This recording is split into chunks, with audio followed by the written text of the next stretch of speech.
Ako si Carlo, 27 years old, at hanggang ngayon, hindi ko pa rin makalimutan yung nangyari sa akin sa trabaho.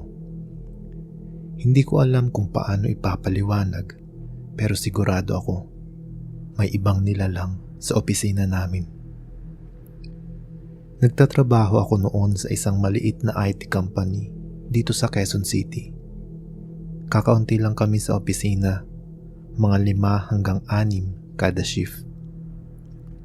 Ako yung madalas na natitira ng gabi kasi ako yung pinakabata sa team at sanay akong mag-overtime. Alam mo yung typical na setup ng opisina, mga cubicles, may mga desktop, tahimik, tapos malamig kasi nakatodo ang aircon. Kapag 10 oras ng gabi, rinig mo na lang yung tunog ng CPU fans at ang pagtipa ng keyboard. Noong una, akala ko stress lang ako, kaya parang may mga kakaiba akong napapansin. Pero unti-unti, naging mas malinaw ang lahat. Isang madaling araw, bandang 2:00, ako na lang ang natira sa opisina. Biglang nag-on yung monitor ng katapat kong cubicle, kahit wala namang tao.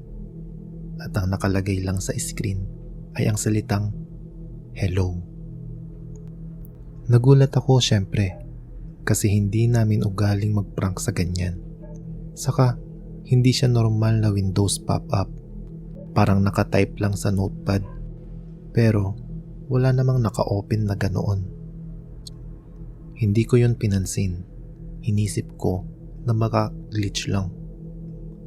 Pero habang nagko-code ako, narinig ko yung clicking sound ng mouse galing doon sa cubicle. As in parang may gumagamit. Dahan-dahan akong tumingin, pero wala namang tao. Nakapatong lang yung mouse sa table. Saka ko lang napansin, merong tila refleksyon sa isa sa mga monitor. Isang babae, mahaba ang buhok at nakaputing dress. Hindi malinaw ang muka, blurred, at sigurado ako, hindi ko iyon refleksyon. Kinabukasan, nagkwento ako sa mga katrabaho ko. Napatawa lang yung iba, pero yung isa kong office mate na itago na lang natin sa pangalang Gerson, biglang natahimik. Inantay niya na kami na lang ang nasa loob ng office. Sabi niya, "Pre, hindi ka nag-iisa. May kwento na rin yung mga dati dito. Yung babaeng nakaputi, nagpapakita raw sa mga monitor." Natawa ako nung una, pero ang totoo, kinilabutan din ako. Mga 1 linggo pagkatapos ng engkwentrong iyon, nag-overtime ulit ako. Walang-wala na sa isip ko yung nangyari na iyon. Lagpas 1:00 ng madaling araw, tahimik na sa opisina. Bigla-bigla na lang, nag-open yung camera ng PC ko. Hindi naman ako naka-enable ng webcam. May kumikislap na green light. Tapos sa screen, nag-pop up yung sarili kong muka. Pero teka lang, hindi lang ako ang nasa frame. Sa likod ko, kitang-kita ko yung isang babaeng nakatayo. Nakaputi siya, mahaba ang buhok, at unti-unting lumalapit. Nagpanik ako syempre. Agad kong nilingon yung likod ko, pero wala. At pagbalik ko ng tingin sa screen ko, wala na yung camera feed. Agad akong nag-ayos ng gamit ko nung oras na yon, at saka ko maripas palabas ng opisina.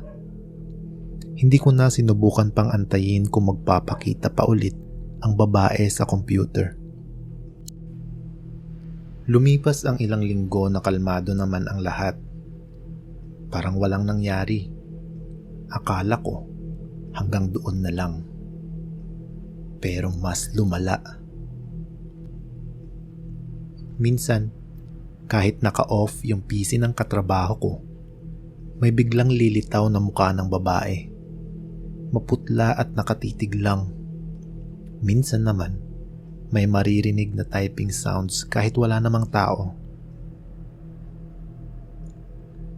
Pinakamatindi yung nangyari noong isang gabi. Ako at si Gerson lang ang nasa office. Nag-overtime kami pareho. Habang nagko-code ako, napansin ko na nag-iiba yung mga letters sa monitor. Nagtatype siya mag-isa ng mga salitang hindi ko naman naiintindihan. Kasabay nun, parang naglag yung PC ni Gerson. At ilang saglit pa, ang monitor ni Gerson ay napuno ng distorted na muka ng isang babae. Parang glitch na may halong static na tunog. Doon na kami nagtakbuhan palabas. Hindi na namin tinapos yung trabaho. Pagkalipas ng ilang araw, nag-resign si Gerson. Hindi na raw niya kaya. Ako naman ay nagtagal pa ng ilang buwan. Pero dumating yung gabi na halos ikasira ko ng bait. Habang mag-isa akong nag-overtime, nag-crash bigla lahat ng PC. As in, nag-blackout saglit yung mga monitor. Tapos, sabay-sabay, nag-on ulit. Lahat ng screen, iisa ang nakalagay. Nakasulat sa mga iyon ang mga salitang, nakikita kita. At sa gitna ng mga monitor, lumabas yung imahe ng isang babae. Mahaba ang buhok, nakaputing bestida, walang muka. Dahan-dahan siyang lumapit hanggang sa halos nakadikit na siya sa screen mula sa loob ng monitor. Nagmadali akong magpatay ng PC at sa isa na namang pagkakataon, kumaripas palabas ng opisina ng kumpanya. Sa oras na iyon mismo, ipinangako ko na hinding-hindi na ako magpapaiwan ng gabi o madaling araw sa office na yon hanggat hindi pa ako nakakahanap ng malilipatang trabaho. Hindi ko alam kung anong klaseng nilalang yon. White lady ba siya? O baka espiritu na nakatali sa teknolohiya? Pero isang bagay ang sigurado ako. Hindi lahat ng multo nagpapakita sa salamin o sa dilim. Yung iba, dumadaan sa screen na lagi nating kaharap.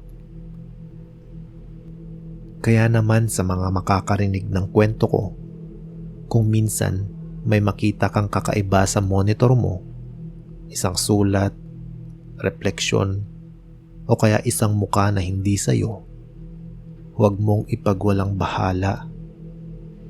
Baka siya na yon.